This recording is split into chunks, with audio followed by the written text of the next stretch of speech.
Greetings all, welcome back to Just Plain Crypto. I am your man in the box telling you all about the stuff you maybe likely should want to buy if you want to make a little extra cash. The word of the day is Solana. As always, is Solana. It has been the word of the last 2 weeks. Solana is making all-time highs, peaked out there around $150 per sol. Boy, I got in like not that long ago. It seems almost like yesterday Solana was like $35. Yeah, August 12th, it was $40. August 14th, around 45-ish. So 2 weeks. 2 weeks went from $40 to $150, roughly. And it's still climbing. It went up to 150, went back down to 140-ish, and is making its way back up. So that is what's going on with Solana. I did want to also talk about, if you're collecting Solana, I suggest that you do collect Solana. And hold on to it. And if you do hold on to it, we're going to talk a little bit about staking, because they are staking at 7% right now. We'll talk about what staking is and how you go about doing that, or it just earns you free sol for doing nothing if you're going to long-term hold anyway. But first, we're going to talk about some Bitcoin. Been saying now that the market has had a little bit of hanky-panky going on in it to keep it below 50,000. Why 50,000 for them is such a magic number, I do not know. I do not know. But when this artificial sell pressure is taken off of Bitcoin, it is just going to go. It is just going to go. All right, and that could happen at any time now. The bears, as we like to call them, are trying mightily to keep the price below 50,000. And as we take a look at the chart here, we're going back to just before August 20th. It was the price for Bitcoin was 44,000. Okay, and then we push up to around 50, close to 50, and then we're going to get this push down to 48, back up to 50. We're going to push down to 48 again, and up to 49 and down. And we've been kind of doing this thing for a while now, to where we had a 46,000 dip, which was last week. And now we're sitting up here where last night it was at 50,670. And currently we're sitting at 49,811. So even with the dips, it's not going down as low as the dip before from the sell pressure. Okay, so they're pushing it before it would lose $2,000 or $3,000. Off of 50,000, and now it's only losing maybe $1,000, maybe $800 when they're doing that. And you can see what is exactly going on here. We take a look at the chart. These are the spot price, and how you end up with the spot price is between buying and selling orders, and where the price meets in the middle, that is your spot price. Well, as you can see here, and I'm looking on live CoinWatch, so where they're pulling this data from, how many different exchanges, whatever they're pulling this from. We've got a sell order in here for $50 million. It was actually $100 million last time I looked. So a good thing I fired up the video recorder so we could get some of this. But there's just massive sell order right there at 49,800. And it's like, if you have $100 million of Bitcoin, why would you pick that particular price point? Every single couple of days, every time that Bitcoin hits close to 50,000, we're just going to sell another $100 million worth of Bitcoin. Everybody knows that Bitcoin is going up, and it's the perfect store of value. All the banks want it. All the businesses that are getting involved in crypto, all these people want Bitcoin.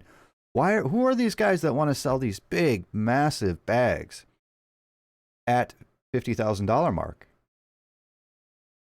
And it's not like, I mean, it's like, personally, this is why it doesn't make sense. Personally, if I had that much, wouldn't I let Bitcoin get as high as it's going to get and then plateau and then sell?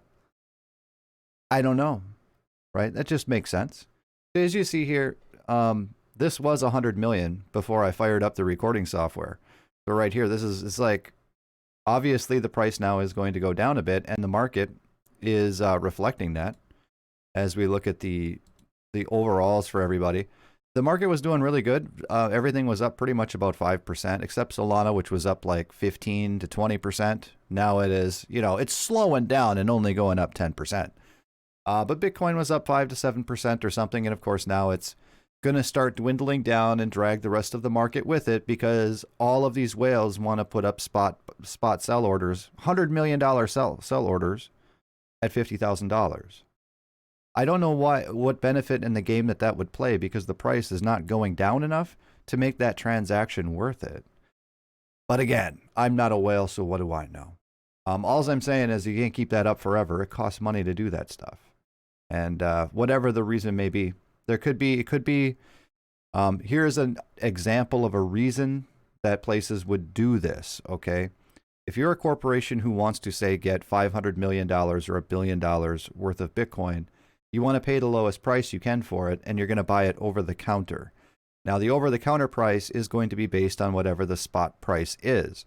Whether it's going to be they're going to charge you more or they're going to charge you less, giving you a deal off the spot price, whatever difference it is, it's still based on the spot price. So if you have a large bag of Bitcoin, it may be worthwhile to try and drive the price or keep the price the same so you can go in and trade over the counter and do your big bulk purchase. That's the only thing that I can see what's going on. There is zero weakness in the Bitcoin market, like zero. Everybody is buying. We have El Salvador coming out. We have all these things, all these wonderful things going on with Bitcoin, but it doesn't want to crack 50,000.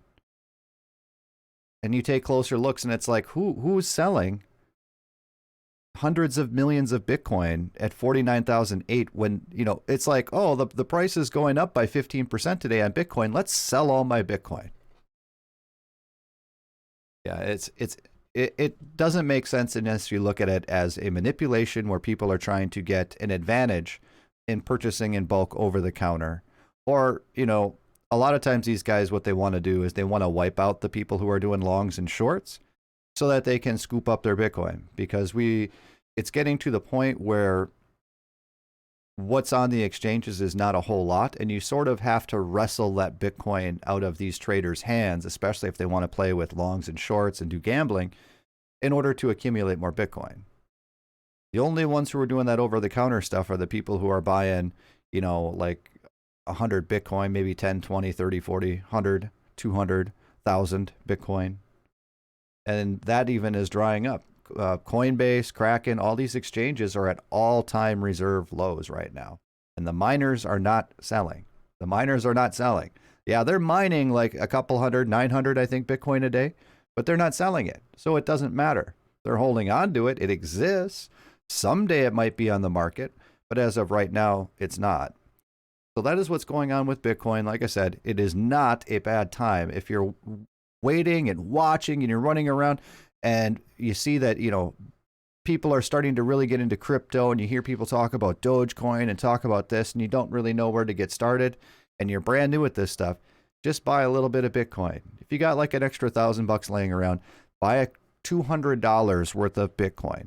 Go through the process and sign up on an exchange, Coinbase being the easiest. Buy your $200 worth of Bitcoin and just wait and see what happens. And then next week, put another couple $100 in, or the next month or whatever, and just put more and more in.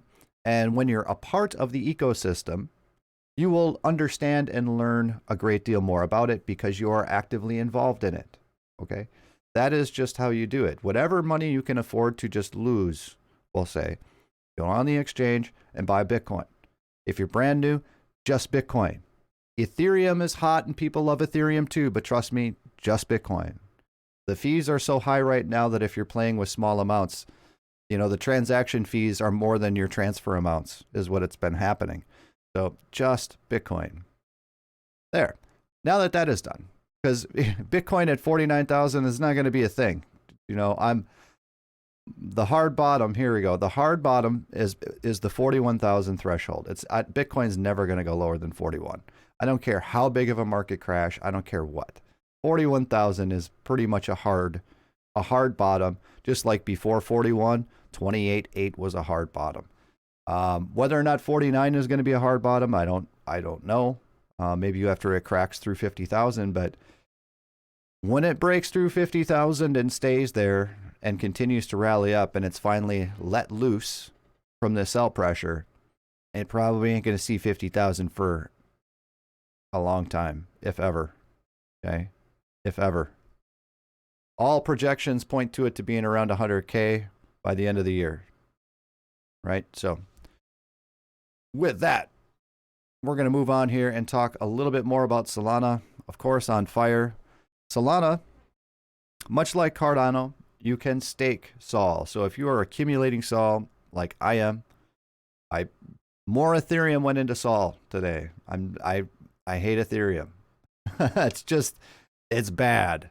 And I watched a old video of Vitaly Buterin who says, well, transactions fees shouldn't only cost 5 cents. So Vitalik is apparently very happy that, the Ethereum fees are $100 a transaction to mint an NFT or $1,000 a transaction. He doesn't care. He thinks that that's perfectly acceptable. No, it is not perfectly acceptable. It's absolute BS. Solana does everything Ethereum does better, and the fees are 1/4 of a penny. So we're rolling into Solana. Now, what do I do with my Solana? I have no intentions of selling Solana for a very long time, if ever. So should it just sit in my wallet? Should it just sit on an exchange? What should you do with it? Well, what you should be doing is anything you intend to hold long term, you should be using a wallet of some sort. A hardware wallet is ideal, is the best. However, if you're pretty small time as far as this trading goes, you can use a wallet that could be a software wallet. I don't recommend the phone for many different reasons, obviously, but a software wallet on your PC. There are many, many, many different software wallets out there. Allows you to keep track of more coins than what is available on the exchanges. So if you're like me and you've got a little bit of this, a little bit of that, a little bit over here, a little bit over there, and you have 5 different exchanges that you buy the things that you want to find a wallet that supports many thousand different types of cryptos. And that is an advantage of a software wallet that hardware wallets just don't have. Even the largest list of cryptocurrencies is like a ledger or something, and it's only like 800 cryptos. Well, there's 10,000 different cryptos out there as far as a hardware wallet.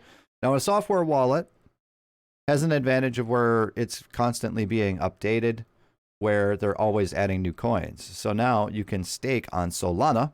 So what do? You downloaded a patch, and then it allows you, now there's the staking pool, and you can do that from right inside your wallet. Now, wallets have protection apparently built into them where I have a brand new Exodus wallet I downloaded, but the software will not allow you to show it. So any which way I try to finagle it, instead of doing, a screen cap, I don't want to do a screen capture. It won't allow me to show it. But you get the gist. They all look very, very similar. I use Atomic Wallet personally, so I can speak to this. It has your wallet, your portfolio. You can go to the exchange and you can buy, using a credit card, you can buy certain coins. The other great thing about using a software wallet is you have the ability, particularly with the Atomic Wallet, is to do an atom swap. And what an atom swap is where you have one cryptocurrency and say you want it to be another cryptocurrency, but you don't want to have to use an exchange and do that whole KYC thing. And I just don't feel like logging in using my credentials. You can go right into your wallet and say, I want to trade some Bitcoin and I want to get some Monero. Click the button, done. For a very minimal fee.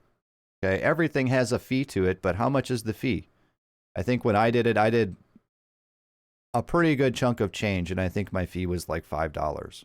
Okay, so, ladies and gentlemen, that is how you do that. When people start having problems, certain governmental agencies will say have problems with certain coins and want to sue them and do this and do that. Well, you can atomic swap in these wallets. Both Atomic Wallet and Exodus Wallet are very similar in that regard.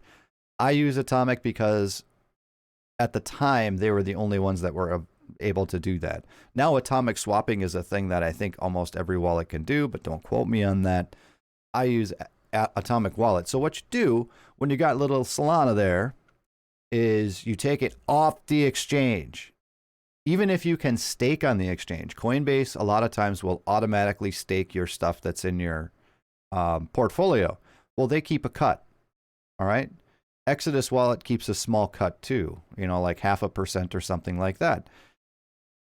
No. If you're going to be holding long enough where you're staking it, I don't care how little crypto you have. If you have one sol, right? Take it and put it on an actual wallet on your computer and stake it there. It's your crypto, your stake. All right? Don't let Coinbase mess around with it. Don't let Kraken. I don't know if Kraken has staking. I don't think so. But Binance, no. Take your coins, put them on your wallet, and stake them yourselves. And I'm pretty sure that hardware wallets also have the ability to do this. I know Cardano just like automatically stakes. You click a button, which is really all that it comes down to, right? Is you go in here, and there's a thing here for staking. You could click staking and you get the same list of coins, and it tells you at the top which ones you can stake. And if you have a balance, you click on them and it says, okay, you've got 20 available. How much do you want to stake? Okay. And then you type in how much you want to stake, hit stake, and it's done. You're staked. All right. Now, how does this work for Solana? I want a big old warning here. Warning, warning, warning, warning for Solana and staking Solana. When you transfer your funds to your wallet, okay, and you go to stake, there's an option there to stake all. All right, there's a little button. Why wouldn't I want to stake every little piece of Solana that I have? Because the staking transaction fee is 1/4 penny. If you don't have any Solana in your wallet, you'll hit the stake button and your money goes poof. Okay, it's not gone for good, guys. Everything is stored on the blockchain. It's not a big deal, but this happened to me, okay? Where it goes, you see that it's staked, you see that it's good, but your wallet doesn't reflect that anything is staking. Your wallet doesn't reflect that you have any balance of sol, all right? And here's what the key is. I went back up to the exchange and transferred a 1/2 sol or 1 sol or something, whatever the minimum was you could transfer, and transferred it to my wallet, and poof, everything magically reappeared. So when you're staking Solana, make sure you do not stake 100% of what you have in your bag. Okay, stake 99.9% of it, and you need to have some in there so that they can talk to each other or something. You have to have that 0.25 of a penny in order for things to do that. But right now, 7% on ATOMIC to stake your sol. That is better than everywhere else that I've seen in the different software wallets that you can get. Exodus is 6.5%. So, you know, these wallets need to make money too, right? And that's, I guess, Exodus is doing it through staking fees. ATOMIC wallet makes their money through doing atomic swaps because they have an atomic coin. If I cannot, another thing about wallets, if I can't deduce how these people are making money, I think that there's something fishy. If I can understand how somebody is making money offering a free product, right? Atomic wallet is free. Exodus wallet is free. Most wallets out there are free. I would bet 99% of them are free. But I need to deduce how they're making money. Okay? Atomic wallet has their own coin and their own ecosystem and their own stuff. That's how they make their money. Exodus, apparently, they have fees. They have their own little atomic swap thing. I'm sure they make money there, and I'm sure they make money. Obviously, when you stake something, they're taking part of your stake. Okay, so that's what's going on with that. I don't trust anything if they're not getting paid. Nobody does anything for free. Remember that, guys. Where's Google getting their money? They're spying on you. That's how they get their money, right? They're not just being the largest search engine for the heck of it, right? So that is what we have with that. That is what's going on with Solana. That is what's going on with Bitcoin. And until next time, folks, that is what we got.